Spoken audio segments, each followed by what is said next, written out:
Good morning. We have already discussed something about electrostatic forces, electric field lines, etc. Now today we have to study about Gauss law. Before we study Gauss law, we have to know something about electric flux. And before we study electric flux, first we have to know the relation between electric field strength and the electric charge density. Electric charge density I won't say, but it is the density of electric lines of force. That is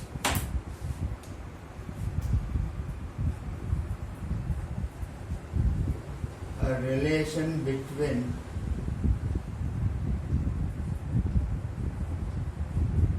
electric field strength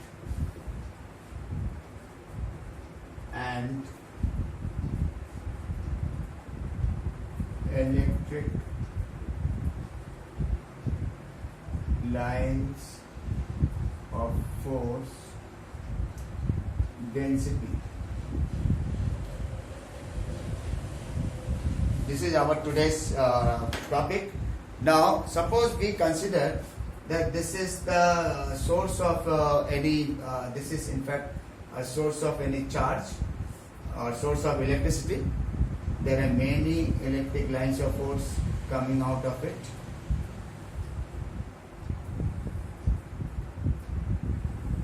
We can just observe, and now this is one of the very closer plane, and here again the same plane is put over here. But we can say that here this plane or this particular surface has larger number of electric lines of force. Okay, that means electric lines of force density, electric lines of force or electric field lines density is larger here than here. Now what will be the effective case? You know it well that electric field is directly proportional to this 1 upon r square, that is inversely proportional to the square of distance. Okay, that means larger the distance, less will be the electric field intensity. Okay, जितने दूर होगा आपके electric source से, electric charge से किसी point में जहाँ electric field निकालना है, दैट जितने ज़्यादा होगा, जितने ज़्यादा डिस्टेंस होगा उतने ही कम इलेक्ट्रिक फील्ड होगा. ये बात क्लियर है. तो वो तो एक जनरल हम लोग आइडिया के साथ रखते हैं, लेकिन यहाँ पर हम लोग क्या देखते हैं कि relation between electric field strength, मतलब वही इलेक्ट्रिक फील्ड कितना स्ट्रांग होगा, कितना वीक होगा, ये चीज, और आपके इलेक्ट्रिक फील्ड लाइंस का जो है density, electric lines of force density. तो मैंने यहाँ देखा electric lines of force density यहाँ ज्यादा है, यहाँ पर ज्यादा है. Here it's more because here 3 lines of force coming out from the same area, and here it is coming out from only single area. That means here we can say that closer the area from the source, larger will be the electric strength. In other words, we can say that electric field strength is directly proportional to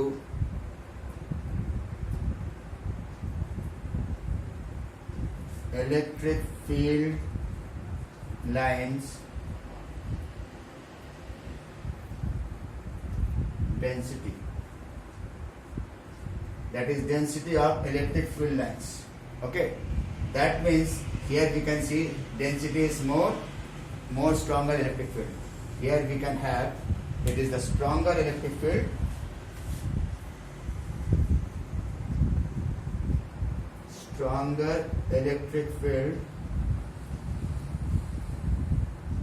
here we can say it is weaker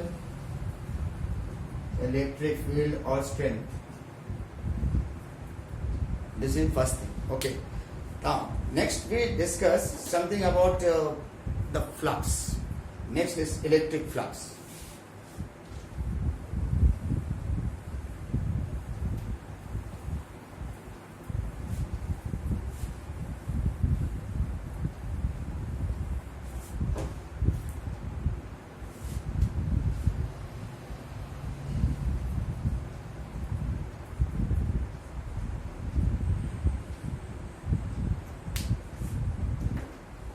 देखिए ये flux जो है जैसे नाम से मालूम होता है, up to some instance some type of flux, some type of influx, some type of flow, some type of flood. जैसे हम लोग ये सब F से सब आता है, सारे वर्ड्स F से आ रहा है. मैं कहता flood there a large amount of water accumulating somewhere. It is flood. Flood तो फ्लड हो उसको बहुत नेगेटिव वे में देखते हैं, बट फ्लो हम कह सकते हैं पानी को यहाँ से फेंके पानी नीचे जाएगा, water will flow down, it is the flow. Electric lines of force coming from one source and they are going in a very symmetric way. They are all the lines of force, they are just onslaughting on a particular surface, they are moving on a particular surface. Yes, what is this? This is also one kind of the thing which we call it a flux. Then next is what is electric flux. How could we decide, how could we define electric flux? Okay, it is very simple. That electric flux, whenever we have to say something, that it could be giving out the idea of a total electric strength coming per unit area. Okay, coming per unit area means when we call that there is a source of electricity, okay, there is source of electric field and some surface is placed, some plane is placed in the path of electric field. Clear? There will be some lines of force which will fall on this surface normally. Some will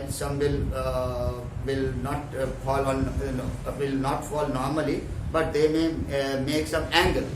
कुछ angle बनाते हुए आएंगे, कुछ बिल्कुल normally इस field पे आएंगे, इस सरफेस पे आएंगे. तो उस केस में हम लोग क्या देखते हैं, जब हम लोग कहते हैं कि they are all falling normally और they are made at some angle.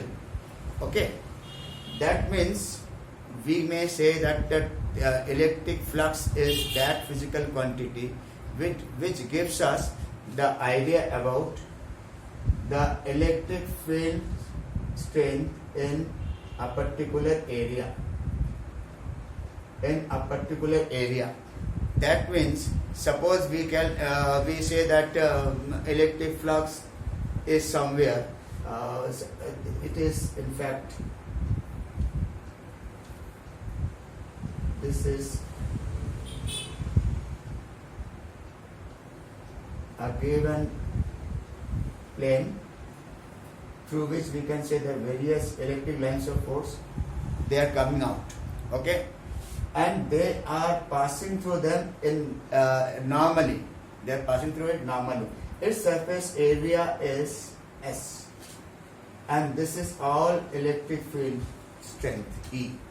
Then if we have to define electric flux, how could we define electric flux?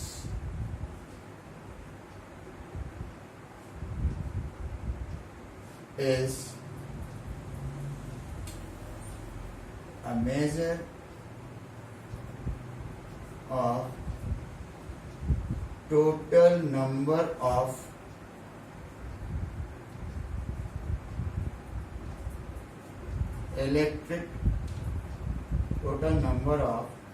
electric field lines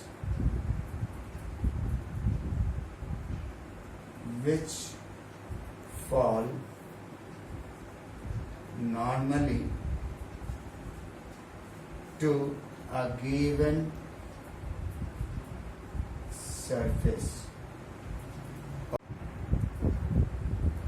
Yes. Now, again, I am just repeating what I have just written.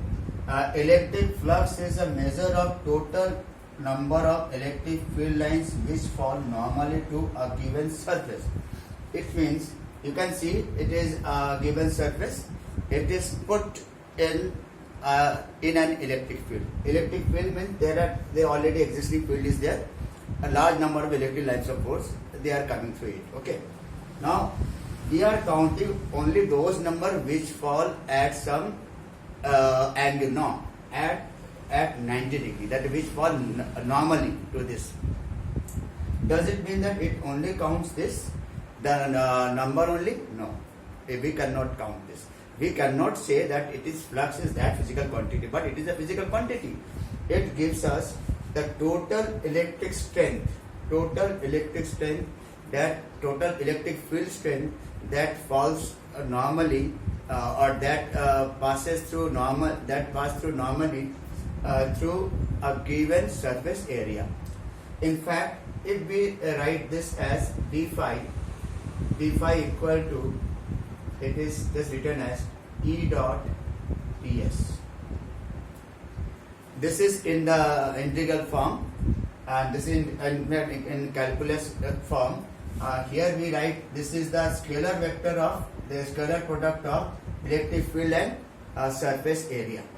Now you would just say that area is a vector quantity. Naturally, area is a vector quantity, and in many places we observe that area gives us the idea as if something is moving. For example, suppose we just find that this is a given notebook. Okay, if you place this in front of a blower and if you leave it, what will happen? It will move in this direction. This area will move in this direction, in the direction of blow, in the direction of air pressure which is being applied to it. Here we can say, if this is the given body, as a given rectangular object, but there are many cases where we need this type of thing, that the area can also be expressed in terms of vector. There we call it area vector. Okay. In general, suppose this is a given surface and its area is A. Okay. And this is a unit vector N, which is normal to this surface. That area vector A will be represented as A into N. N is your unit vector. Clear? This is what we have, unit vector. Here if we write ds, then ds must be equal to N into ds, where ds is just quantity and this ds is your vector. Okay, this is general thing about the area vector concept, because here we will use there in electric flux. Okay, let us see.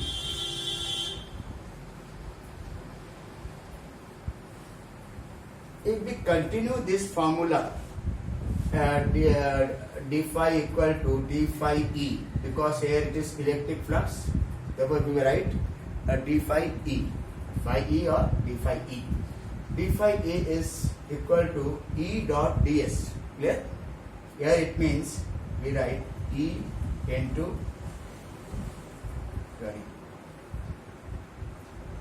ds and cos theta. In fact, E ds cos theta. What is theta? Theta is the angle between area vector and the electric field. Area vector and electric field. Initially, in the previous diagram, we observed that all the electric lines of force, they are all normally to this particular area, this particular surface. And if we just want to know its area vector also, we represent it as ds. Okay, and this is your E. What is the angle between them? Angle is theta. Theta equal to 0, because they are parallel. Then we can just write d phi, in such case d phi E equal to E ds only. On the other hand, suppose we have different case when we have the same surface, but here electric lines of force are not parallel to the electric lines of is not parallel to this area vector. Area vector is again just normal to this. This is area vector ds, and this is your E. Here we can say it makes an angle theta. Clear? And then your this formula is verified. When angle is theta, then this diagram is there. When theta is 0, then your this diagram will be possible. Okay, and this is such a thing that where we definitely use the electric vector, that is electric flux in the form of scalar product. That means electric flux itself is a scalar quantity. Okay, itself is a scalar quantity. And what is the unit of this? Unit of phi E. Its unit electric field is Newton per Coulomb, and this is your meter square. This is the unit of this, and it is a scalar quantity. Before we go to Gauss theorem and the other part, there are some densities or charge distribution that will also be known. That is also part of our chapter, part of this particular topic, that we call different charge densities. Different charge densities. Number one,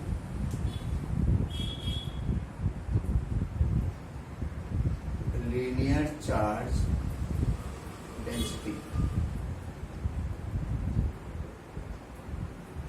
When does this linear charge density is applicable?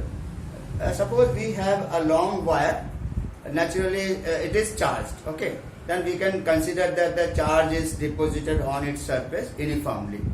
If a uniform charge distribution is there only along its length, then it gives the charge per unit, the charge per unit length. Linear charge density is charge per unit length. It is denoted by lambda, and it is Q upon L. Its unit is Coulomb per meter. Number two is surface charge density. It is denoted by sigma, and this is equal to charge per unit surface area, right?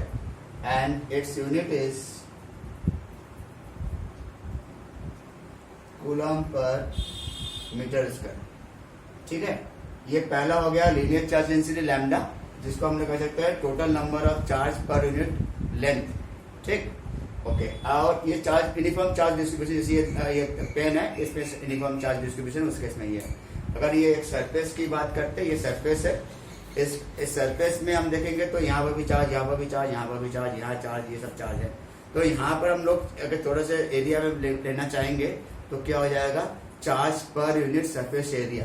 तो charge per unit surface area जो हो जाएगा उसको हम लोग क्या कहते हैं, surface charge density, and we call it like this. Its unit is this much. Third one is volume charge density. It is denoted by rho. It is equal to charge per unit volume. So its unit comes out to be Coulomb per metre cube. तो ये इस प्रकार तीन चीज मेरे पास आ गए. एक हो गया लीनियर चार्ज डेंसिटी, जिसको लैम्डा से दिखाते हैं. दूसरा होता है सरफेस चार्ज डेंसिटी, जिसको सिग्मा से दिखाते हैं. और तीसरा होता है वॉल्यूम चार्ज डेंसिटी, जिसको हम लोग रो से दिखाते हैं.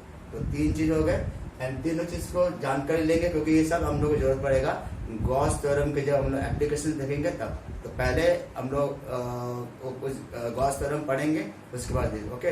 The next lecture will be based on the next part of today's lecture will be part of Gauss theorem. We will discuss Gauss theorem and its application.